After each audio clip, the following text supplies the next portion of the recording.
Whenever I do these for Jason, kind of as my involvement in the pop-ups, it's super interesting to try to get people involved in the shows to come on time sensitive. Like this week during the marathon, to have an episode with the people is always really really great to be able to talk to someone like in real time, but it also I can see how it's the worst time for you guys to sit down and have a chat about all this because you're in the middle of trying to facilitate the whole thing and to get it all done. I'm sure there's millions of moving pieces, but thank you again for taking the time a couple days before the actual race to answer some questions. I just want to know how you were telling me a bit before we hit record, but just how insane is it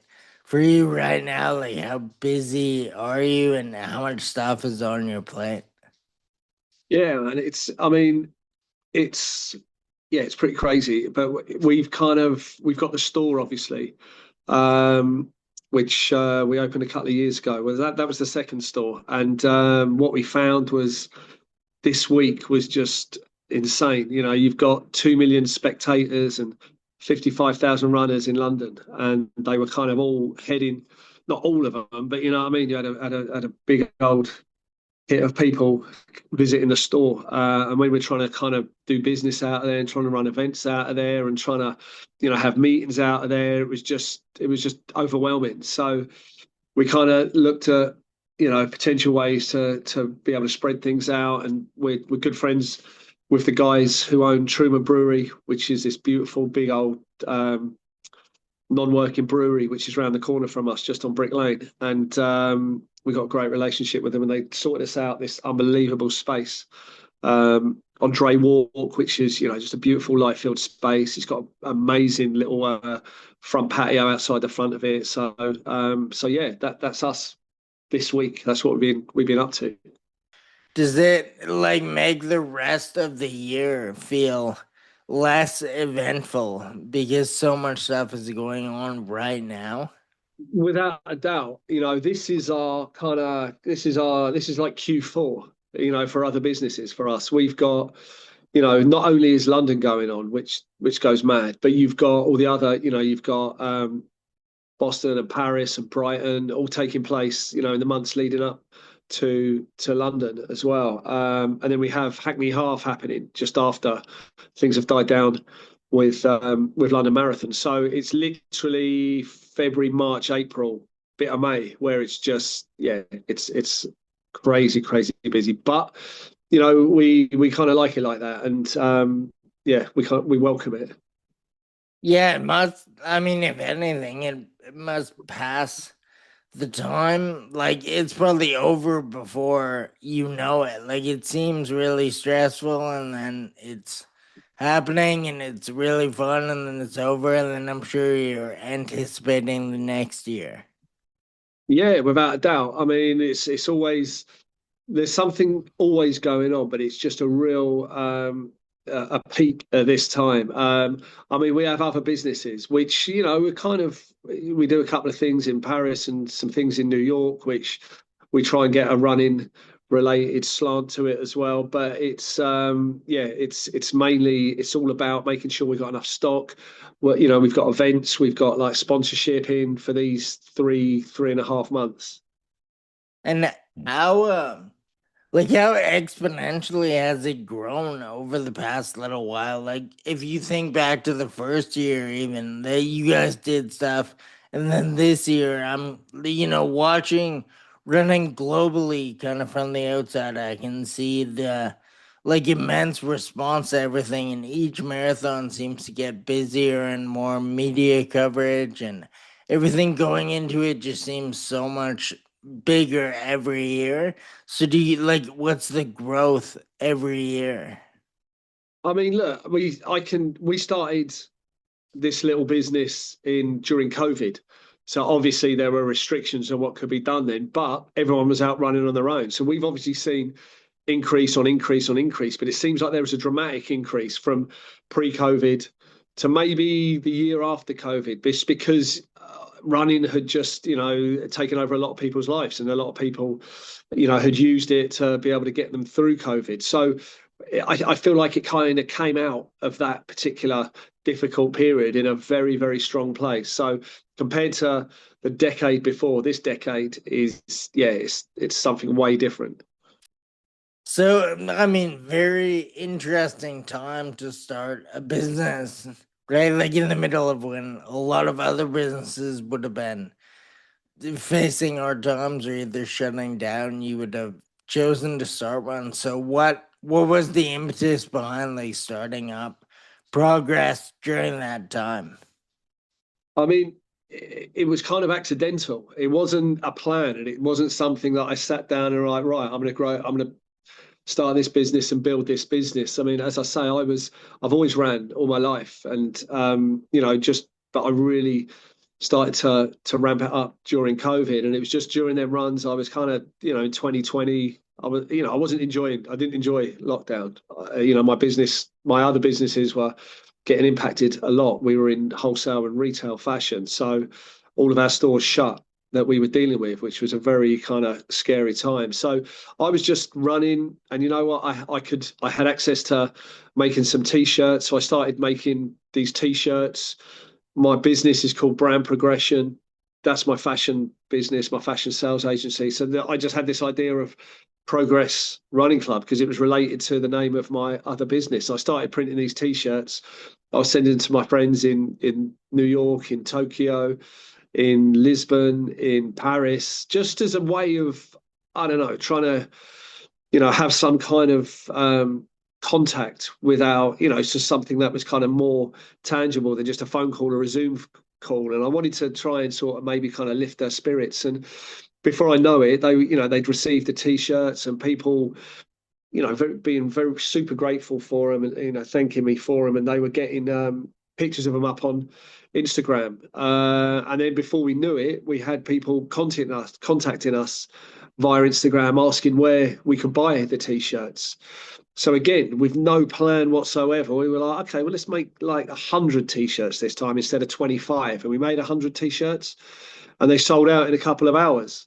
And then we made another run, and they sold out, within a day. So it was, and then we were kind of like, right, we maybe should try and just focus on this and see what happens. So we started kind of making a few more things, some caps, more, some sweatshirts, and they were getting a good reaction during that time. And then there was the opportunity to open, rents were cheap because there were so many stores that had shut their doors, and landlords were kind of keen to get someone to fill, a unit that they had. So we basically took a space up in North London where we then, only it was more of a stock room than anything, to be honest with you. But we also thought, right, we're going to retail out of here 3 days a week, but we're also going to do a run out of here once a week. So that's kind of where it grew from. But again, totally by chance and accident, and it wasn't any kind of well thought out business plan at all.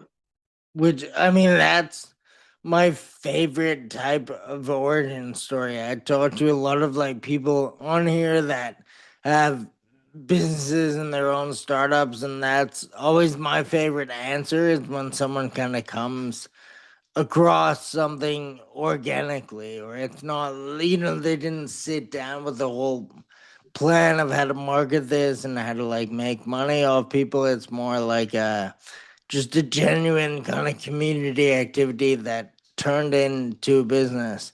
I guess the next one I was gonna ask if the run club came before the store or if it was sort of at the same time, but it sounds like everything was happening under this one space, right? Yeah, I mean, look, I think at one point there was me, my son, and my best friend. We were going out for runs during COVID, and that was probably the real origins of it. And then the t-shirts probably came just a little bit after that. But if you can call three people going out on a run club, then maybe that's where it all started. That's Pretty cool, pretty inspiring that it grew to what it is now from three people, like such a close three people as well. Are they all involved still? Yeah, I mean, look, those obviously it's my best friend and my son, so they kind of always help me, supportively and like by getting involved with things as well. So yeah, they're very much involved as well as my, the rest of my family. So yeah, it's all it's a nice way to do business. And you mentioned now you're in your second space. So do you guys still operate a bit out of the original space and then one extra? No, so the original space was up in North London, and our other business that I was just mentioned that was down in Spitalfields in East London. And a unit, the landlord that who owns the sort of pretty much this whole brewery and all the buildings around it, he had an unbelievable store come available in a really great kind of place, plenty of footfall, great neighborhood, great other adjacencies as far as neighbors were concerned as well. And this space came available, and we thought, right, let's bring it from North London back down to where the rest of our businesses are, and let's really now it's kind of doing something that is kind of paying us back and like it's earning its keep. So we thought, right, let's really put some effort into it. And so we opened the second space on the 29th of Feb 2024. And yeah, it's gone from strength to strength. That's really incredible. I know I also gonna get the senses from a lot of business people I talk to that not all businesses are doing well right now across the globe. So it's great to hear that this thing you built is like excelling for all of you. So it's great to like feel that kind of reward and know something you're putting out is being received well by people, but also that it's doing like financially well is great too. A lot of people, I mean, that's the ideas are great. It's the finances that kind of sink a lot of people. So the whole thing seems to be incredible. Oh, thank you. And you guys are hosting the Minor Planet pop up, right? Like that pop up is in progress. It's in Progress Clubhouse, which is yeah the pop up that we've opened. So I mean we were kind of the first European stockist of Minor Planet. We had it in the store back in well when we opened in February 2024. Yeah, and I mean we met Jason out in New York and immediately clicked. Had this kind of strange, not strange, but coincidental history with him and his wife that we didn't even know about until we met up. And they both used to work with a brand that I used to work with in the UK. They were the US side of it. I was the UK side of it. So we kind of had this like, you know, we had this familiarity and these, we knew people that, we were both had in common. And yeah, it was just, it was a nice kind of meeting. Again, that's kind of my favorite, like harmony between people is when they click and they get along, but it's not forced at all. It's just kind of like an underlying thing that they might even like come across later on, and that be the reason why they get along so well. I was actually gonna ask as well if you've been to any of the other majors and firsthand how it goes in London, but I wondered if you've experienced any of the other cities when their marathons are happening. Not during marathon week, unfortunately. No, but I love to. I spend a lot of time in New York, but unfortunately, never been there when the marathon has been on. But that's an aim for me. I mean, the whole thing is with the clubhouse is we feel like it's quite a maneuverable way of kind of having a presence in some of these other cities. So it's just something that we've talked about and we're considering, and even some people have suggested to us as well. So hopefully, yeah, we could be turning up in another city soon. Yeah, that would be great. Sorry, my mistake. When you said New York, I assumed it was during marathon week. Oh no, we have we're out there for market week. So we that's what Jason was showing Minor Planet in a showroom that we had there, and that's that's where we hooked up. I guess it probably really hard for you to be away from progress. Like if you go somewhere else for their marathon, then progress is gonna not have the support they need, like not have their leader around when they need them most, maybe. I mean, look, I kind of I like to be there every day. I mean, my office is around the corner, so I'm in there literally every day. And you know, we got a great team in there. The guys who run it, they're all runners. They all know what they're talking about, and you know, more than anything, they're kind of it's we don't like to be pushy. We like to be friendly. We like to encourage people to come and hang out. It's you know, I kind of see it you know, like you know, the skateboard shops of my youth when you would just go in there and just people would be hanging out, chatting, you know, and if you end up doing some business, then that's a bonus, and that's kind of how we kind of want the style and the feel of the shop to be. So you said before you've been running your whole life basically. So when if you backtrack as far back as you want to go, what started you as a runner? I just think, you know, it was my early 20s. Weirdly, you know, I mean, so this would have been the early 90s, early to mid 90s. And, you know, it was a hedonistic time. There was a lot of people who were, everyone was partying. Not many people were kind of adopting the same attitude to their own mental and, you know, self well-being as they are today. So, but I was kind of always, you know, I would just feel like I just had to get out and I had to, you know, yeah, just do something despite having this other kind of life, which was, like I say, was pretty excessive. But it started with triathlons.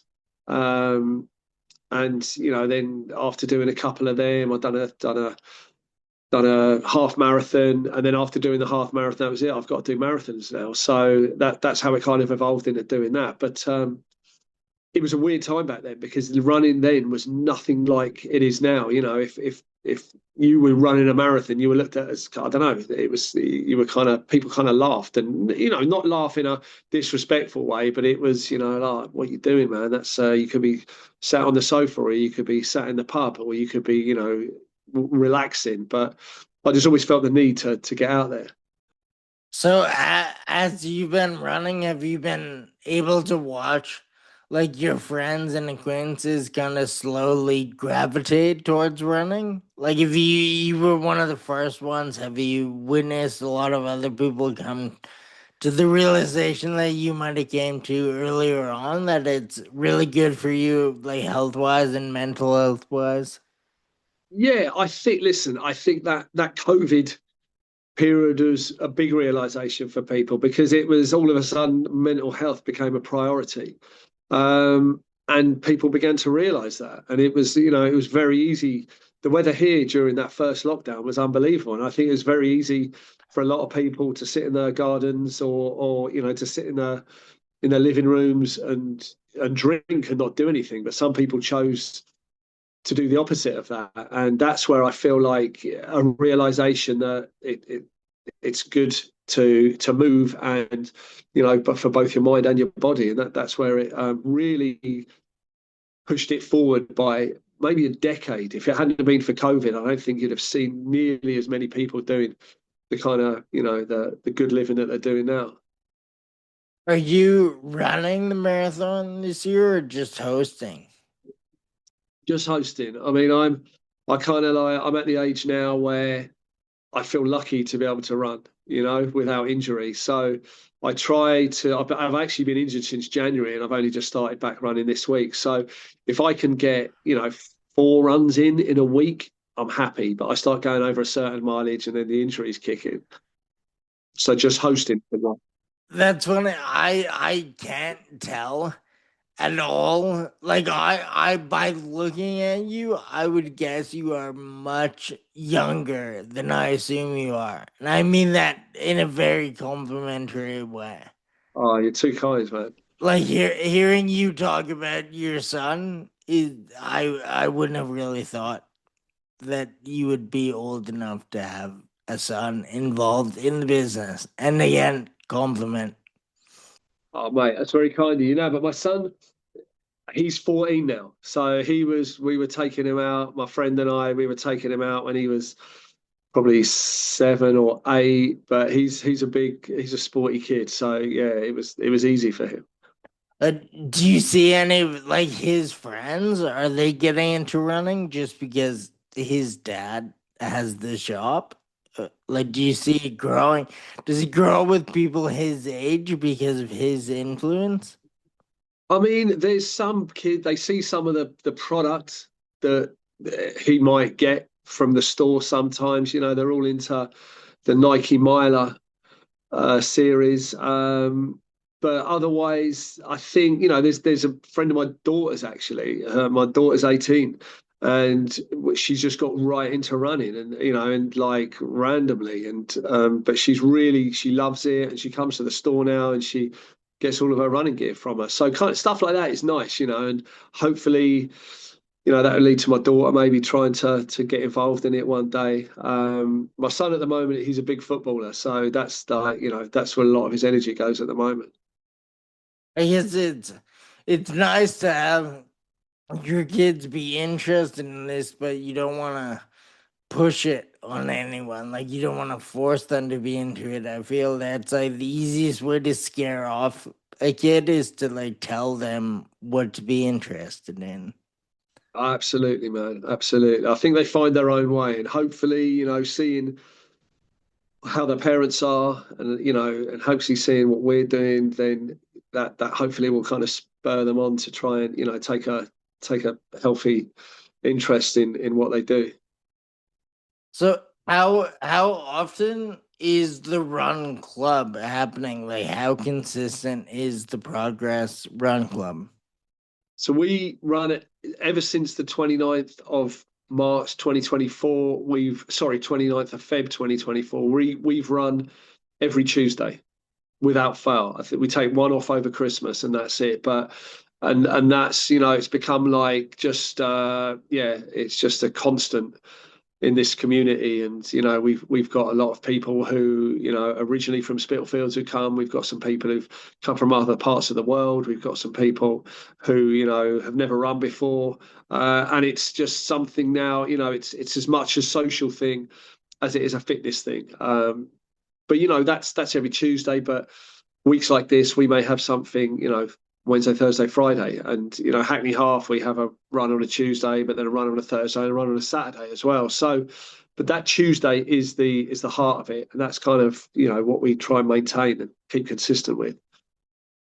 And I guess I was gonna ask if you're always the host, but I guess if you're just coming off an injury, someone else was leading the runs for that time, at least. Yeah, I mean, I'm there as often as I can, and I will run as often as I can. I mean, this is just an unfortunate few months. I've not been injured for a good 18 months before this. But yeah, we've got a couple of guys in the store who are just legends, and they're kind of very much as big a part of it as I am. And some people they kind of would look at these guys as the face of it more than me sometimes, because they literally are there, week in, week out, whatever the weather. So it's good to have support like that. I like to ask people, I've talked to a few people that host run clubs lately, and I always like to know, like, if you had to guess how many of the people who are attending are they seasoned runners, or like you just said, a lot of people are running for the first time. So, like, what's the split on people who are already running, showing up just to keep it consistent, and then how many people are just discovering running through the run club and then having you kind of nurture that? I think now, I mean, we've got some ultra runners who come every Tuesday, and it's just a 5K, but they'll come and it's part of the weekly run routine.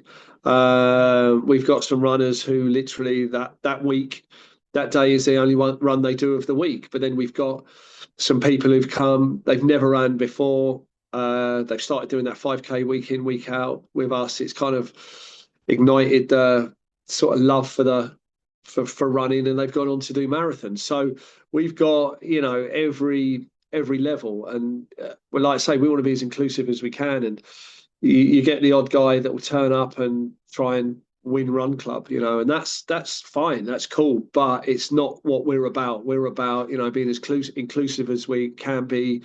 Your ultra runners running with people who are just about on their first 5K, and that to me is a very sort of leveling experience. And but it seems to work, and everybody seems to enjoy it.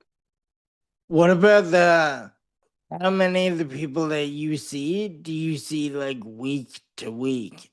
Do are a lot of people returning and they're kind of like consistently part of the run club, or are there people who like show up and then you don't see them again?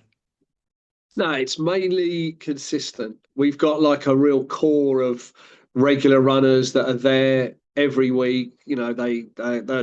They've become great friends. They do stuff outside of the run club together. So that's something that we see. I mean, I suppose when we see people for the first and last time is we might have an event with a big sports brand or whatever, and there might be a giveaway t-shirt, or there might be like something that they could get for free. And that's when we tend to see the people that we've never seen before. And look, that's fine. And that's we don't mind, and we're happy for that. But our kind of focus is on the core of the run club and the people that support us every week. But like I say, everyone is welcome.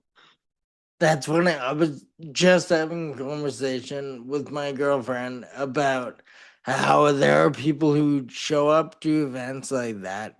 Like we were saying, how it might be detrimental in a way for these big brands to do so many giveaways at events like this, because then people come for the free stuff and then you don't see them again. So I wonder if brands will eventually kind of minimize the stuff they're giving out because they notice people are only coming for the free shirt and then never coming back again. And I think this was just last week that we were talking about that. So that's kind of perfectly aligned with what we were saying. Yeah, I mean, look, we've even had this situation before where someone has turned up, they've taken the free t-shirt and they've not even ran, and they've gone out the door and left.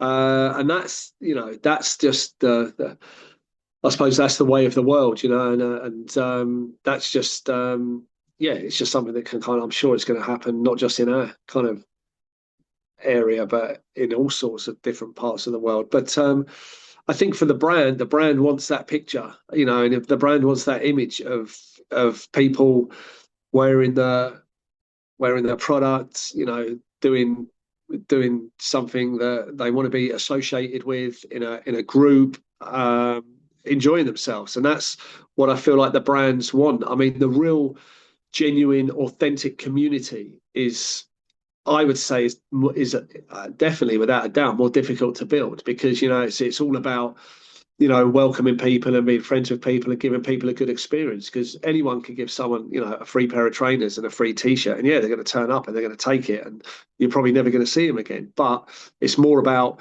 like I say, if we can be as authentic and welcoming and as real as possible, that's the important thing for us. For sure. One of the things I love most about running, and my interest in all of this from the outside, is that I see it pretty difficult. Like I feel if you want to be involved in running, it sort of demands that you actually do the running. Like a lot of other, I mean, skateboarding we referenced before. I think it's a lot easier to dress like a skater, to be involved in skateboarding and not actually do it. And that's, I mean, fine, it's become more normalized over the years, but I feel running, for the most part, if you want to go to run events and you want to wear the stuff, most of the people are actually doing their part. Like they're earning that look by doing it, but I guess you're experiencing a handful of people show up and leave. But I like I guess I shouldn't really tell someone that does all this for a job. I should more ask, like, what's your opinion? Do you think people actually like partake in running more than the usual sport where they can be kind of a like a poser, I guess.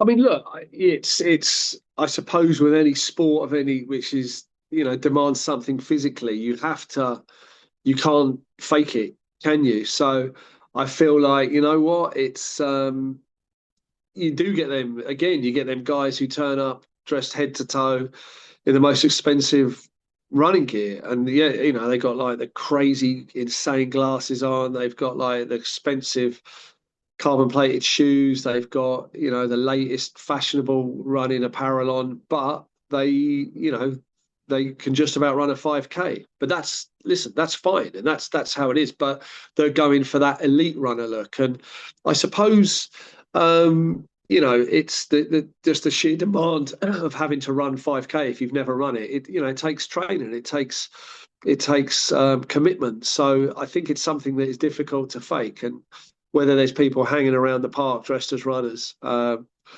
just for the joy and for the fun of looking like a runner, I don't know if that's a thing. And if it is, I don't know, man. I'm not aware of it. I mean, I can't think of any. I mean, I'm not close to anywhere as busy as London, but it's rare here. But I'm sure there are some people who try to like fully infiltrate the scene and dress the part. But just thinking about that is kind of funny, and I almost feel like if you're gonna go to that extreme, maybe it's not okay, but it should sort of get the pass. It's a lot of effort to look the part, so you might have to kind of, in a funny way, respect that. But from what I see, a lot of the people involved are actually running the 5K. It would be kind of a waste of everyone's time to go to a run club to not participate. Absolutely, and you're right. I think it's hard to fake it, and if they're running, they're running, and I feel like they're constantly trying to improve, and it gets a hold of you, and you want to sort of run further, and you want to run faster, and you just want to be better. But like I say, I mean, for me, I kind of those guys that turn up in the worst battered up old shoes and like a torn cotton t-shirt and a pair of like football shorts, and then they hammer a sub 25K. They're the ones that I kind of think, oh no, man, I like that, because it's so they're just pure performance, and it's not about how they look or whatever. And yeah, that sort of thing is I find interesting. I've been reading and seeing a lot of the discourse on that online. It's funny to think like, in most sports, I would think the person who shows up like looking the most like that athlete is someone you might want to look out for. But it seems like with running, everyone knows someone showing up like in the most nonchalant, just like cotton outfit looking normal. They're the ones who are gonna like blow everyone away. So it's kind of the opposite of what most sports kind of get people used to. Yeah, they're the ones you got to look out for. The ones who just like look like they don't really care, and yeah, they're the ones that you got to try and keep up with. So I guess like if think back to when you started running until now, is there kind of a double-sided question like what do you like about the way things are going, and then what do you not like about the way things are going? I mean, I like the inclusiveness of most of it. I like the way that um, you know I think that people have found it's changed a lot for because I ran on my own always. I never ever run in a group, unless I joined like an old school kind of athletics track group or something. There wasn't nothing like Progress or all of the other run clubs that exist back then. So, I mean, I kind of feel like, as far as people finding friendship and that's something that is a really nice kind of side to it. Um, I mean, what I don't like is I don't like the elitism of some people, some running groups that will unless you can do a certain time or unless you sort of dress a certain way or look a certain way that they're not interested in being associated with you. But I think that's not just with running. I think that's with a lot of things in life. And with them things in life, I'm not a fan of how that is either. So I just kind of, like I say, the biggest joy for me is seeing someone come to our run club that has never run before, and then within 6 months they've entered a marathon, and that's what they're training for. That to me is that's the coolest thing. And do you like how I guess you can't really quantify it, but do you see that a lot? Like you see people start to show up to progress and then go on to do like bigger, kind of not outgrow the run club, but people like show up for the first time and then all of a sudden next year they're in the marathon or they're like traveling for other marathons. Yeah, and it's very very rewarding to see that, and it's very just there's one situation that I think of in particular, and it's a girl who came to our run club and she'd never ran a 5K ever. I mean, she struggled. We stayed with her and helped her through and encouraged her. Said, let's stop if you want, but she refused to. And it was hard. Running that 5K, if you've never done it, it's probably as big a challenge as someone running a marathon. But now she's entering, she's done a half marathon, she's entered like other bigger races, and she's planning for the marathon in the next marathon in London. So that's her aim. And that's to me is, I like that, man. That's pretty cool. Yeah.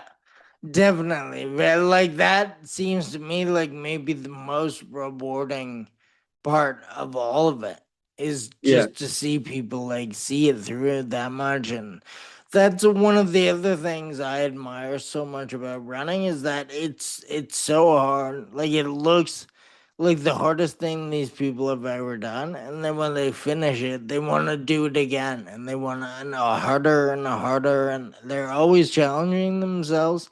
I love like a self challenge for the most part, and I really love other people loving a challenge. So it's a cool thing to witness. Like not every sport or every facet in life has people overcoming a challenge and then going on to another one. I see it a lot in running and a lot with run clubs, and I really admire that.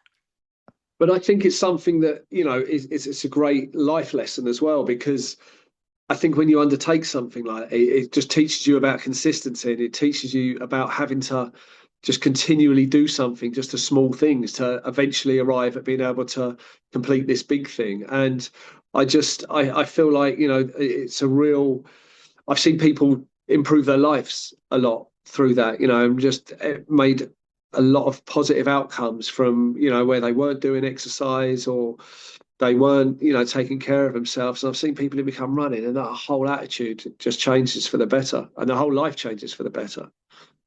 Yeah, and I like that you bring that up because that lets me go off on a little side tangent. I see a lot of people who I know running, they improve almost their entire life because it's like run clubs have taught them they can persevere through this like hard moment and then continue and do another one and another one. So they take that to other lanes of life and then they get through hard stuff and do it again and again, like in work or relationships, parenthood, whatever they're doing.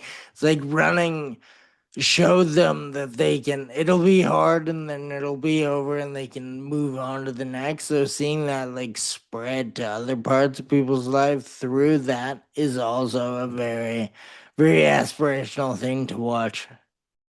Without a doubt. I mean, it's just them little daily consistencies that you do, because the race is the end part of it. The race is when you show up, and that's when you can show everyone the results of what you've been doing. It's like, as I say, you can put it into all different parts of life. And just that constant training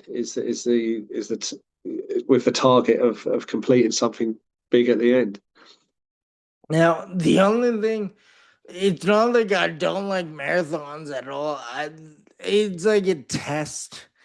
It's the same way I kind of feel about school. Like you go through all your schooling and then it all comes down to like one final exam.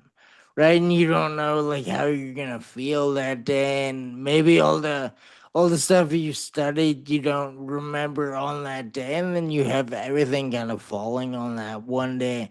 I feel like people train all year for a marathon, and then if you have an off day, people get like really upset about it and it affects the rest of their year. Like I personally like the idea of the run club like consistently every week. Like if you have a bad week, you can try again next week.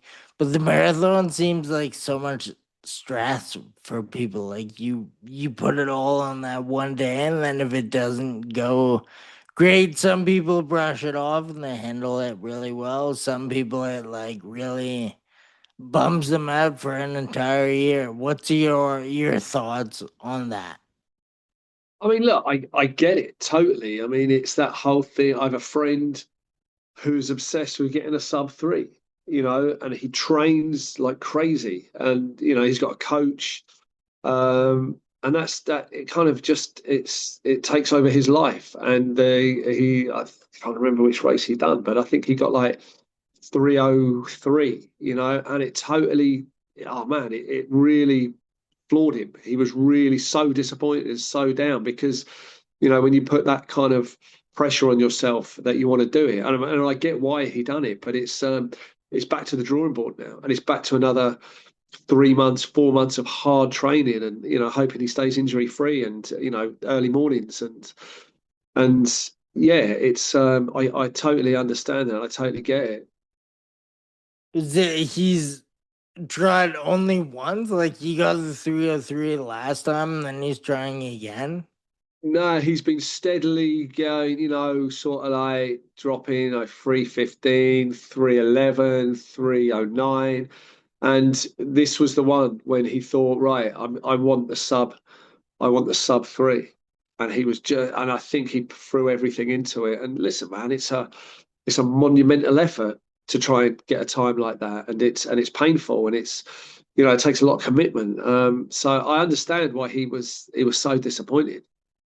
And then does he, I mean, I guess don't air out all your friends' business, but is he good at handling that? Or like, does it really affect like the next year of his life? Or does he kind of roll off his shoulders and he'll just try again?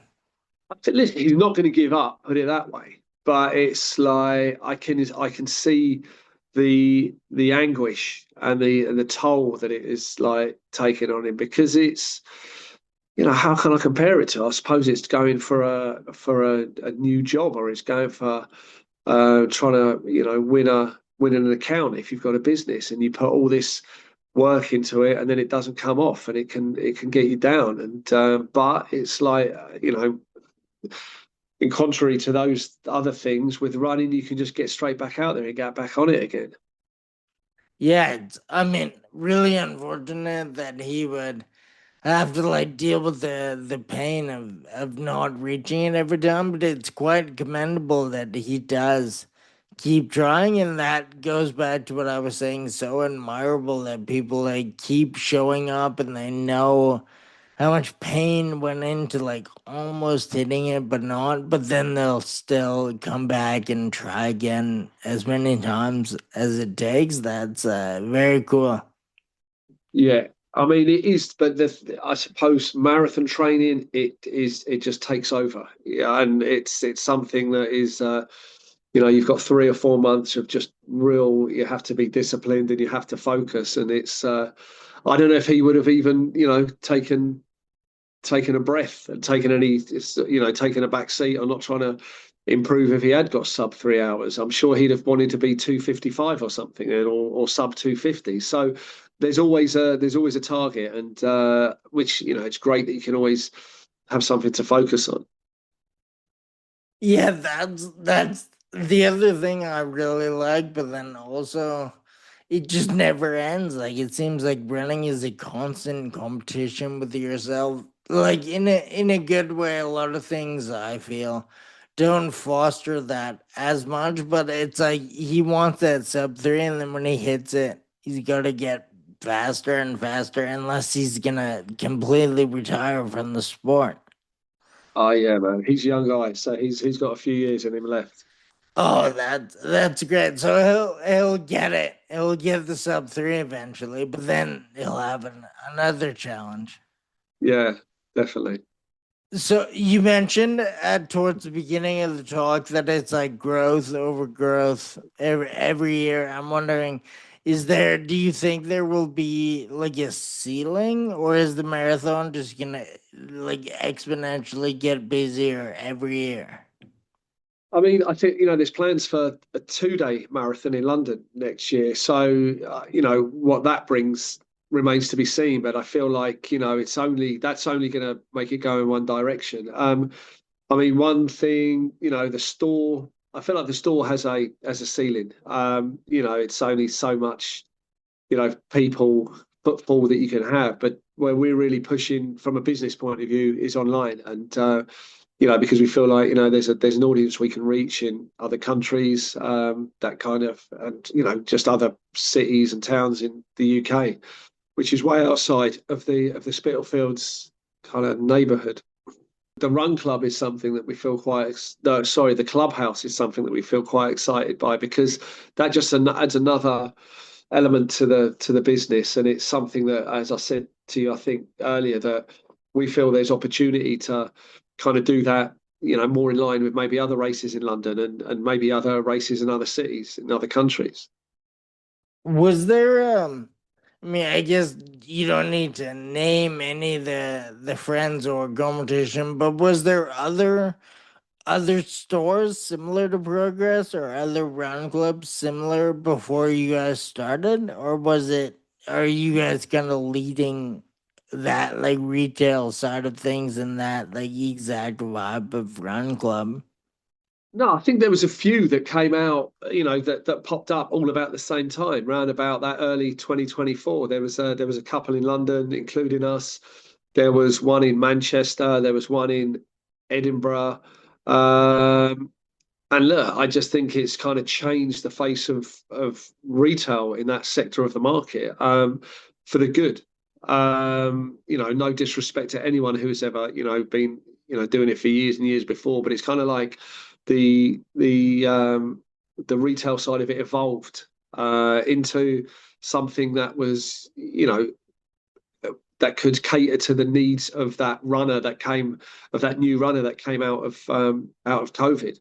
So yeah, I mean, I think what we try and do something very new, unique from a retail point of view. Obviously we sell running gear, but we also sell some, outdoor and lifestyle gear as well, which is something, like I say, I mean, I don't care, I'll run in a pair of like hobnail boots if I have to, and a t-shirt, but I feel like some of these other brands that we represent and that we have in the store can sit very, very nicely with, things like Nike running, like Satisfy, like New Balance. So yeah, that's what we try and do, something just a little bit different to the rest out there.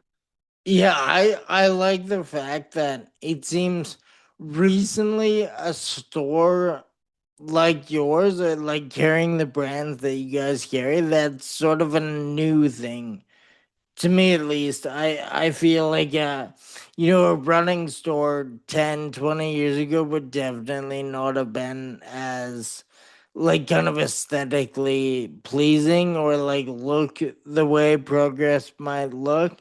So I think it's cool that it's grown and like headed in a direction that a store like that can operate and like actually do like well enough to stay in business. I mean, I don't know everything about running and retail from before, but it seems like this whole thing is sort of new, right? Yeah, I mean, outside of that super specialist runner that, a running store, and all they focus on is running. And I suppose that's not what we are, because like I say, we're interested in running, we love running, but there's other things that we like as well, and there's other things that we like to talk about, and there's other brands that we like, and you know there's other clothing that we like to wear apart from running. um running gear. So that's just how we feel. That's what we like, and that's what we like to buy. It's like what we like to wear. It's what we like to talk about, and that's yeah. Hopefully, that's a reflection of what progress is. So you mentioned before also that you had like a fashion side of things. Is that are you still doing that, or has progress like taken over everything for you?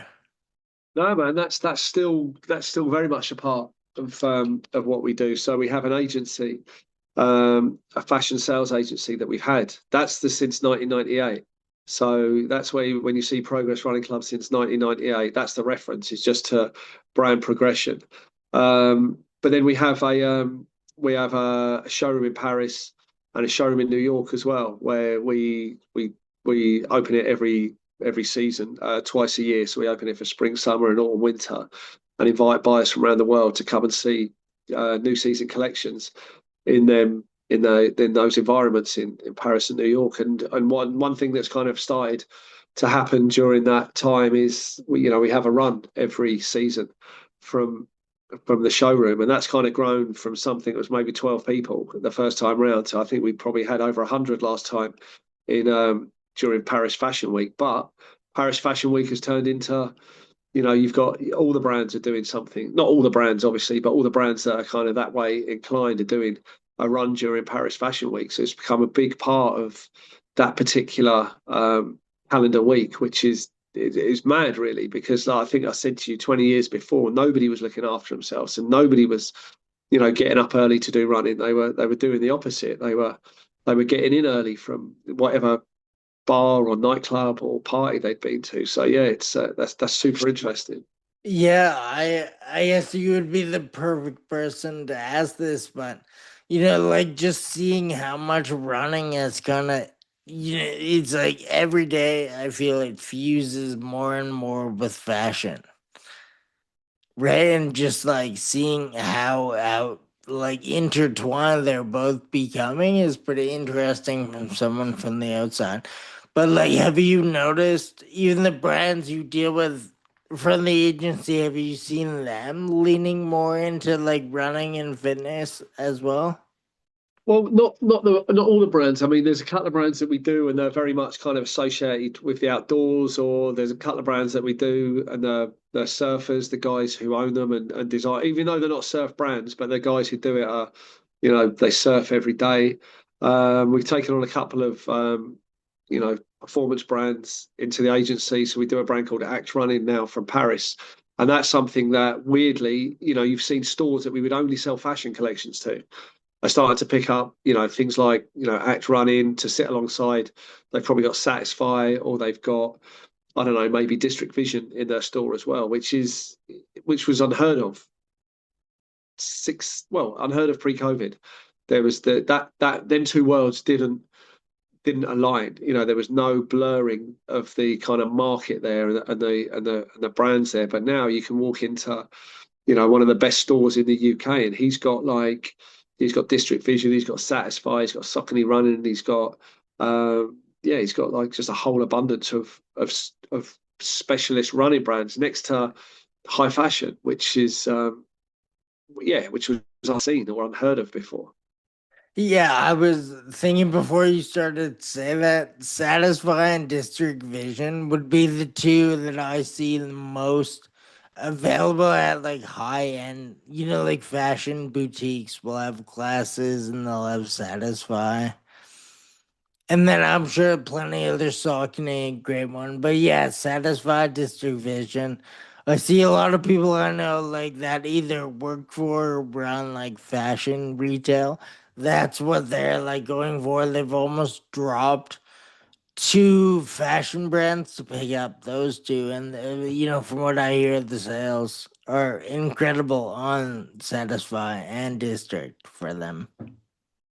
Yeah, that's the thing, isn't it? I mean, look, I'm sure it's purely a business decision, and they wouldn't be stocking their brands purely for the love of running, but they have to perform for them to be selling them in the store. But it just shows that's the way the market is shifted now. That you've got a consumer who once would only have the option to buy running apparel and functional running apparel and running shoes from a running store, where now they can go into a high-end fashion store and they can come out ready to run a marathon.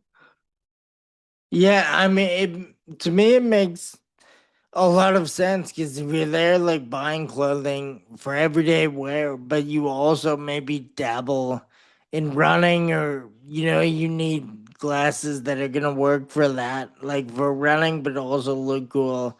Normally, it makes so much sense that they would like almost like it would be like leaving money on the table to not offer these brands to their people. Yeah, I think so. And it's just consumer demand. It's that, like I say, that's where the shift is the guy that is shopping with them now. He wants that product. Where maybe once upon a time, he couldn't get that product anywhere apart from a traditional running store. I wonder what's your thought on like it going the other way? Like fashion retailers trying to sprinkle in a bit of running. Do you think we'll ever see running retailers sprinkling in a bit of fashion? I mean, yeah, you mean running specialist retailers that are kind of like being, the traditional running specialist retailers? Is that what you mean? Yeah. I feel like, just by the very nature of someone owning a fashion retail store is the fact that they have to evolve to what the market demands. And if the consumer wants that kind of product, then they have to provide it. Where as a traditional running store, I can't see someone who owns a store there, or someone who even shops in a store there, is going to want to buy a branded, like non-functional product from their store. Like if they're going to want to buy, denim, or if they're going to want to buy, I don't know, like I don't know, like a shirt. That's where I can't see them making the transition in the way that fashion retailers have. I guess like I don't know, it must be extremely different where you are, but where I am, we have a couple like kind of old school running specialist stores, and they're even a little apprehensive about carrying the new running. Like they don't think they have a market for Satisfy or District Vision, or even like some of the New Balances. Nike doesn't get in a lot of these stores out here. So I guess yeah, it would be. I mean, if it's hard there. Like if your answer is it might not work there, it's definitely not gonna work elsewhere. Yeah, I mean, look, it's something that if you've been, running a store like that for the last 20 years, to see brands like Satisfy, I don't know how that's received by someone who's used to working with, performance functional apparel that is a fraction of the price of a Satisfy t-shirt. But I think the person who wants to wear and run in a Satisfy t-shirt is as concerned about how they look when they run as to how they perform when they run. And that's, maybe I think it's always been there to a point, but I just think it's really it's really progressed from there, and that's now there's as much interest in the way you look as to the way you perform. Yeah, of course. And I wonder if that yeah, like would you is that like leaning towards what you like about the way things are going or what you don't like about the way things are going? Me personally, Yeah. I mean, look, I we have a business that is based on, you know, supplying people with product that they want to wear, that they want to look good in, and that they want to feel comfortable in. My point earlier is about that. I like it when the guy comes in and he's like got a battered old pair of shoes and a pair of football shorts and an old t-shirt or whatever. That's kind of something that I just think, wow, you know what? That's someone who is just pure performance. They don't care about, the latest, running shoes. They don't care if their running shoes are going to make them faster. They don't care if that top's going to keep the sweat away from their body. They just go out there and they get it done. And there's something about that whole attitude not just in running, but in life that I kind of admire. So yeah, for us, listen, we're selling a product, man, and we've got a customer that demands a certain product, so we have to listen to that. Yeah. No, that makes total sense, of course. That's I mean, running a business is different than a personal like feelings about a certain way. So even if you think one thing, you got to think of what's going to work for the business. Absolutely. I mean, there's product that I personally love, which won't sell in my store, and that's just kind of so I have to kind of bear in mind what the market is looking for. And I mean, I'm assuming you have a team of buyers and stuff so you can catch, like, you can get the input of what's going to work for the customer and then buy things based on that, right? It's not just like you making the decisions. Well, listen, we go to showrooms and we go to Paris and we see what the brands are presenting, and 9 times out of 10 they're all going in not too much of a dissimilar direction. But yeah, I mean, listen, we'll make mistakes in what we order, and we'll get it wrong sometimes. But in the grand scheme of things, most brands tend to, like, they help you with, tell you the best sellers. You kind of know from being in the store every day what your consumer wants, and you know what they don't want. So we go into, plus we have like printouts and sales performance figures. So we kind of go into these appointments to look at collections, new season collections, fully equipped and, you know, ready and aware of what we want to buy. I mean, very obviously the best way to do things. I used to have a small retail space for Nowhere Fast before it was what it is now, but it was only me at the store, so I didn't really. It was basically whatever I thought was gonna work is what we ended up bringing in. I kind of learned the hard way, or maybe a couple times it did work out, but I like the idea of taking the data and doing it in a more like science or a more like info based buying trip, like seeing what works, what your people are wearing, using all that to inform like how the buying goes in the future. Yeah, I think you have to have that resource, and if you don't, you make a mistake, you make one mistake, you make two mistakes inevitably. But if you're making mistakes throughout your buying schedule, then you're going to end up in trouble for the season after. Yeah, yeah, of course. No, there was a lot of mistakes for me. It sounds like maybe less mistakes for you guys, which is incredible. Nah, man, listen, don't trust me. We've made plenty. We've made plenty. So it's like betting on the horses, isn't it? So you get it wrong. Yeah, of course. Um, you know what? I know you are insanely busy. I really appreciate you taking an hour and a bit to answer all these questions, but I don't want to keep you from all your other duties for the week. I know I mean when is the actual marathon is tomorrow. It's Sunday. Yeah, it's Sunday. And is it oh right. Yeah, the time difference has me all a bit confused, but yeah, so you have one more sleep until the big day, basically. Yeah, exactly. Exactly. Well, that is going to be insane. I don't think you need my good luck, but I'll offer it anyway. Before we actually hop off, do you want to let anyone listening know where they can find progress or anything you want to promote right now? The mic is yours, please. Go ahead.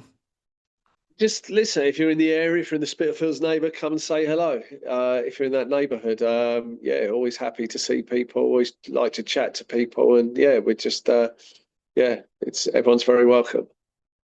And then all you were saying before you want to really push the online just to spread it to the regions outside the store. So I'll make sure to link everything of yours accordingly as well. Amazing. Thank you so much. That's very much appreciated. Yeah, thank you again. It's crazy that you took an hour to sit down the day before the huge day, but thank you very much. I learned a lot. Hopefully, you didn't completely hate the combo. It's been nice. It's been nice. I enjoyed it. Yeah, I enjoyed it. Thank you. Awesome. Well, thank you. Enjoy. Say hi to Jason and I will. everyone for me. I will do, Wesley. I'll send everyone your best. Take care, man. You too. Thanks. Nice one. Bye. Bye.